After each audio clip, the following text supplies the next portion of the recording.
Pleased to have you as a guest on Like It Is. Thank you. How did it all start? Had music always been a part of your life from when you were a little boy? Yeah, you know, growing up musical family, grandfather, mother, uncle, sister, Pitney, everything. What part of Jamaica? St. Anne's, you know. Yeah? That's in the country. What town? A town called Rodnall. It's not well known, you know. It's a little place up in the hills, you know. Yeah. How big is your family? Well, my family is really a big family, you know. Malcolm, them family name is Malcolm. There's plenty. That's a good name. Yeah. When did you begin to get involved in music, really? About 1958. Doing what? Well, we were always interested in music, but that time I was learning trade, you know, and meet up some guys who can sing. One named Desmond Decker. And so we started out from kind of rehearse together and thing, you know. And then one day he went away, do some recording. Then I fell after. Mm-hmm. You weren't doing the same kind of things then that you're doing now. What kind of music was it in the beginning? That music was ska. Ska? Ska music, yeah. Well, how does ska differ from reggae? Ska is different in sound, different in style, different playing, you know. Mm-hmm. Quicker music than reggae. No relation? Yeah, it's almost the same music breakdown to go much slower, you know. Same root? Yeah. It's almost the same music, ska. But only say now, if it was playing at 33, it started playing at 7.5, you know. I A hear bit more. It's a good analogy. How does reggae and ska come out of calypso? Many people ask that. Yeah, huh? because it was always there first, Right. you know. And then now, when the musicians in Jamaica started to play, although them can play calypso too, because they play a lot of calypso, but because the American influence music come past through down there, you know, them start to kind of get more to, them time used to have Fats Domino. Yes. And plenty of them type of people. So after a while now, the music start drift from the reggae. It used to be a music almost like a half blues. And used to play before the ska start, you know. Even people like Joe Hicks, cha-na-na, cha-na-na-na-na, cha-na-na, cha-na-na-na, you know that music? Right. Used to play that plenty. So from there now it developed to people start ching, ching, ching, ching, ching for ska, you know. And then for rocksteady like jing, jing, jing. For reggae now it's check, check, check, you know. So you have three different feels. But the three of them can put together again and make one thing still. Now, calypso music, most of it dealt with family and folk stories and love and beautiful island in the sun, things like that. How did it move into what we're getting in the music now, where we have message? Because during that time of this calypso and thing, people never wasn't so conscious about Africa and where them roots come from. People get, I mean, not from a point of music, because music is always conscious. But since the reggae come now, the reggae start talk about Africa, blackness, you know, in a militant way. So that is how it kind of, that is how the lyrics differ from the Oh Island in the Sun. Well, who are some of your influences? Well, I think my biggest influence is Marcus Garvey, Haile Selassie. Sure. From what you heard coming up as a boy about Garvey, or what you've learned now that you're grown, or what? What we hear, what we read, you know, and what we know about him. Did you learn much about Garvey in school in Jamaica? No. Yes, them don't teach. It's the education that we don't get in school, you know. We don't get that type of education that when we grow up we can know who we is. We get a more education that we might know who Christopher Columbus is, or who Marco Polo is, you know. But we never really know who Marcus Garvey is, who Haile Selassie is, or who any black man is. Were you born as a Rasta? Or how did that evolve? Well, when I figure now I was born, you know, and when born and growing, there was a certain amount of consciousness in myself that, you know, it was always a lonely world, not finding people who might think like me, you know. Yeah. Not to say that I think so different, but because this consciousness about God and the people I come from is more Christian, you know. We always try to do, like, try to stand up to the right. But we used to find out now that one church quarreling against the next church, and I figure I never want any of that, you know. I never want really enter into the thing where this one I fight against that one and everybody talking about God still. So after going on and coming up, you know, the thing that was there get more stronger, come to Kingston, meet some more people, them people is Rasta. You talk to them and find out it's the same thing I have inside. It's the same thing. How old were you when this started to happen? This is about 17, 18, you know. I find out that the same thing where I deal with is the same thing where the Rasta man talk about. So that is how I could identify myself as a Rasta. By not changing, you know. Now, what happened when you went back home and told your family what you had found? Oh, I never have a home to go back to. No? No. Where we from, everybody gone, you know. Everybody gone. Everybody living in America, some living in Kingston, everybody gone. So, never really have a home, not that much, although we used to have a home before grandfather died, you know. But after grandfather died, everything gets crashed. So, so you came to Kingston, and that's where it began to happen. Yeah. Where did you live in Kingston? What part? East. I call it East Kingston. Out near the east. Yeah. And then we go up a place named Oxford Street, you know, down to Spanish Town Road, down to then up to Trenchtown. Yes. So for a long time, things were kind of lean. Well, yes, things was kind of lean as can. It leaves to what is your expectation anyhow, do, you know. To me, it was lean, but I could understand it because coming from a country where you learn to do things like you don't learn to depend on family and all of that, you know. You go out and you plant your own corn and you watch the corn grow. When corn grow, you pick your own corn, you know what I mean? Yes. All of them fruits on them tree, you can get them, you know? So... It's a little different, though, in town. Yeah. You know, we've got to do different things to eat, eh? Well, when you're in cities, a whole different ball game, you know? Right. People have to go to work, catch the bus. You know, the country, all the day, you go for the donkey, and you ride the donkey to the farm, and you're cool, you know? Right. In the city, people also catch the bus, go to work, get off of work, come back home, you know? So it was a different thing up there. I know a little bit about Jamaica, and I understand in Kingston, Trenchtown is a rough part of town. How did you survive? Well, while living in Trenchtown, you know, as a young man, surviving was easy. The only thing you'd have to really look out for was the police, you know.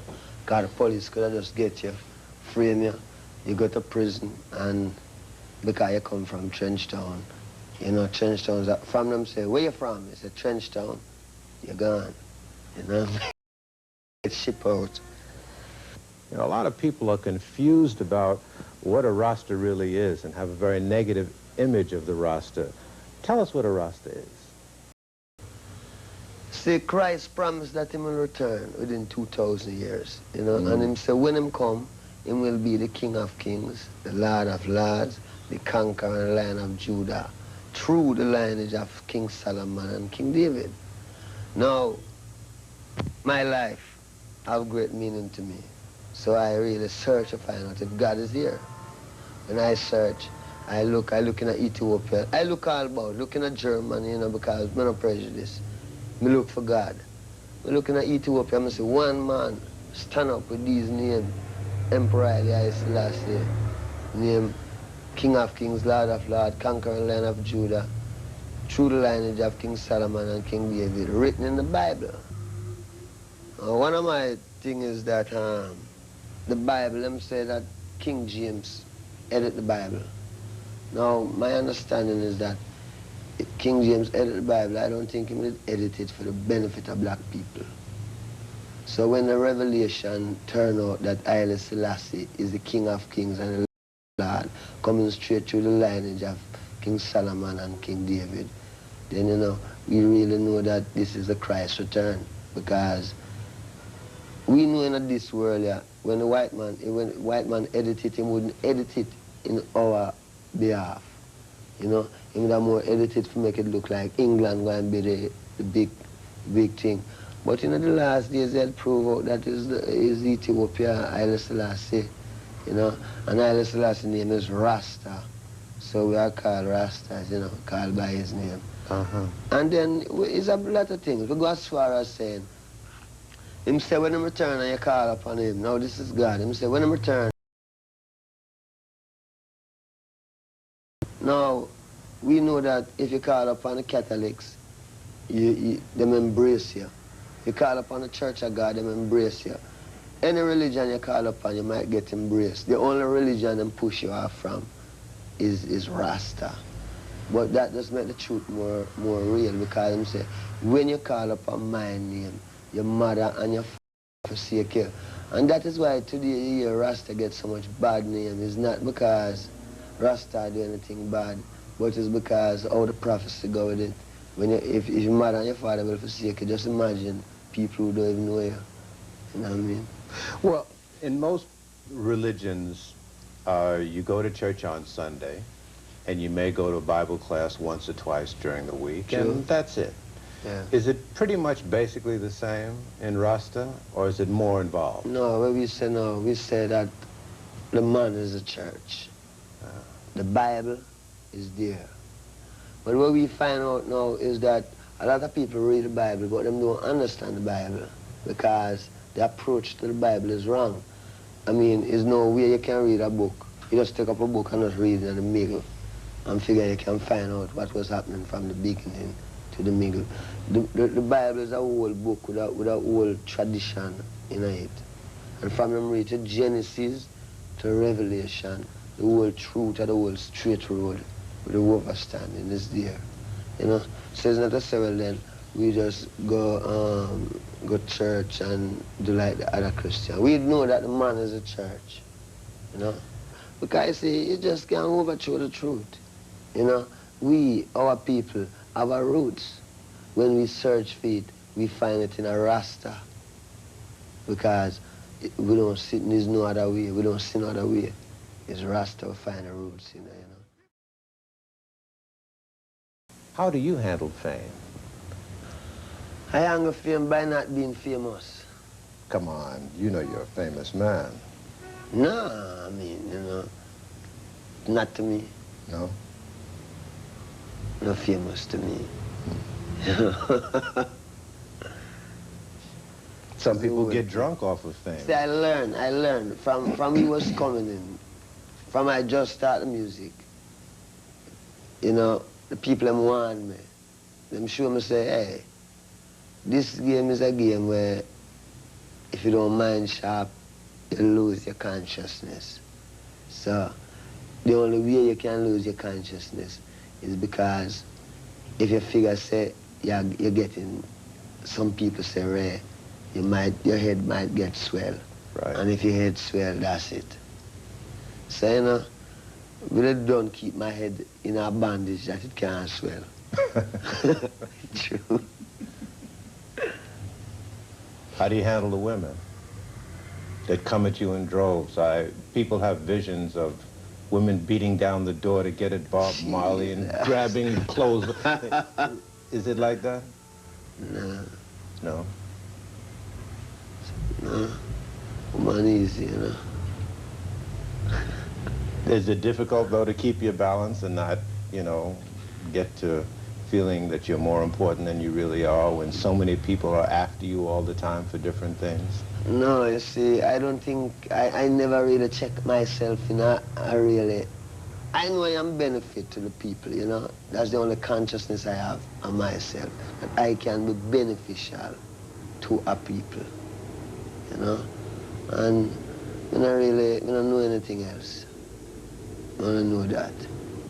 What do you think it is that has made Bob Marley such a big name? I think, you know, maybe it's just what Bob Marley stand for. What is that? The truth. And the determination to stay alive and survive. You know? You have a record out called Survival. Yeah. That was last year. Yeah. Did anything happen to you that caused you to write that? Well, 1976, I'm shoot off of me, right? Yes. And I figured that was survival, you know? Yeah. What happened when you were shot? You were in your home. Yeah. Was it in the morning or at night or what happened? Well, it was about, that's about 9 o'clock in the night. Yeah. What happened is that the night before, about 3 nights before that, I was living at a place called Bullby, you know? And I went home about 3 o'clock in the morning and get some sleep. And then I vision I was in a lot of gunshot, you know? That was a dream. I was in a barrage, a gunshot, but when it's all over, you know, it's like me never really getting a shot. But me see my mother get shot. You know, the vision show my mother get shot in her head. And what happened is like the vision said, don't run. You know, it's like, you know, all of this gunshot, it's like something that the vision said, don't run, stand up. So when the gunshot started firing on Hope Road, the first thing come back to my mind was the vision. And all I could remember is that the vision said, don't run. And so me have to stand up, you know. And, you know, them fire until was tired of fire, and then two is not really a lawful gun battle. Man start to it ease up, you know. Where were you hit? Eh? Where were you hit? Me? Yes, sir. Yeah. Went right through? Or just skinned No, it? I'm said lodge inside there. Yeah? Yeah. You never saw the gunman? Well, at that time, no. But you know who did it? You ever know them? Were they caught? No, but I don't call the police. It's just, you know, one thing. You have a record company now. Yeah. Why? Oh, you know, a long time we always have a record company. What we have now is a recording studio. When we go into the studio to work, it was a lot of hassle. Stand in them studio. No, if you stop all of this, you have to make one because, you know what I mean, a man might.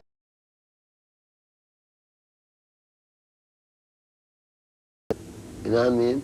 So, all right, I just last this God, I'm going to build a studio, you know.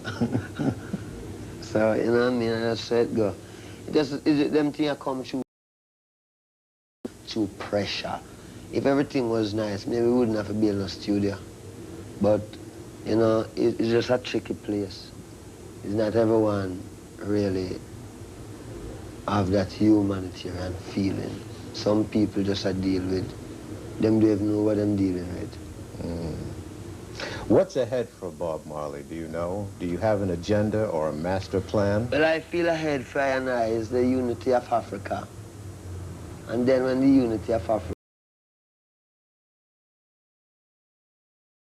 say, you know, there was something in this thing. There is something in it. Do you think of yourself more as an African than a Jamaican? Yeah. Because one of the main things is that we're Rasta. From you accept Rasta, you become an Ethiopian, which is Africa. Next thing again, the history of Jamaica shows that the Arawak Indian was living there, and it belonged to the Arawak Indian. Now, our history show that through slave business, black people come out of the West and thing, you know? So we still figure, say, Africa is a root, you know? What do you see as most of Africa's problems as far as uniting? I mean, I see Africa problem is that outside people keep on fatiguing the people, you know, and make them can't really get them things together, you know. If it's not this super exploit, you know. Nobody no really. Africa's so rich that it become a man just gonna say the like, you know. Well, Africa ready? Garvey used to say Africa for the Africans. Is that how you feel? Yeah, Africa for Africans, a woman abroad, you know. True. Will your home base though always be Jamaica, or someday would you like to live in Africa? No, someday going to be in Africa. Yeah. Maybe we up in Jerusalem, you know what I mean? And then Bible land. And what do you think lies ahead for Jamaica? I think what lies ahead for Jamaica is that Jamaica is a beautiful island. The best thing Jamaica could have been is just like how Jamaica, like how England own Jamaica. You know what I mean? And it work more nicer. I mean, you know. But if it's going to be a thing which probably we always going to have a war. Because the only solution is either them get themselves with Nigeria or with someone. You know what I mean?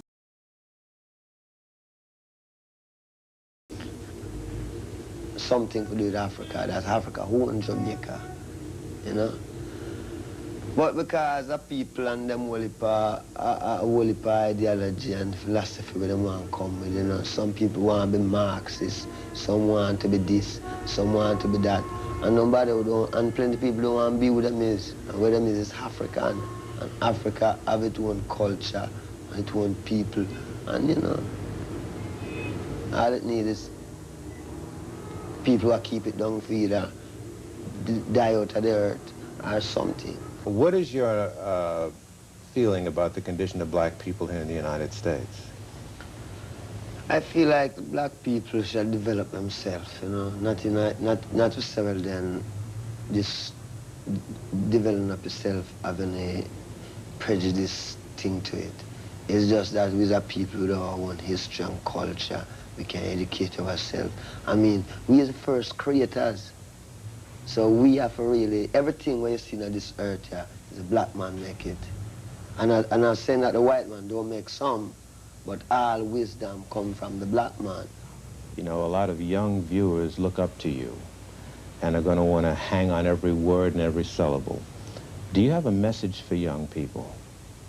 Well, you know, the whole thing again is to really check out the truth of Rasta and don't make like follyism. Don't make it check it out. And don't get too busy that you can't check out the truth. Because the truth is there. And Africa awaits its creators. And we know that the people in the West, headwise, it's them ready, you know. Them have to learn, come learn. What them learning in the West, them have to carry it home to them people, make it be a benefit to the people. Because, I mean, how long must the black people suffer? And these are people, you know? And then we have our own culture, we have everything. We don't short anything. We have everything. Plus we have a land that no one is living there. And we must go home to it. And when you go home, you can build all of these big buildings if you want. I mean, if you miss a city, build a city. You know what I mean? If you want a car, you can. One time America was, you know what I mean, maybe used to have lots of all what I call it, all sort of thing I walk through. Africa is a peaceful place. Then we want to fool black people, but it's a jungle and blah, blah, boom, boom. Where have you been in Africa besides Ethiopia? Zimbabwe, Oh, yeah? yeah, Gabon. How did Zimbabwe strike you? Well, you know, Zimbabwe nice, man. I mean, you know, it's like a paradise in a place. You know, when you go in and see it. Beautiful. How did the people react to you? People's great. Yeah. People good.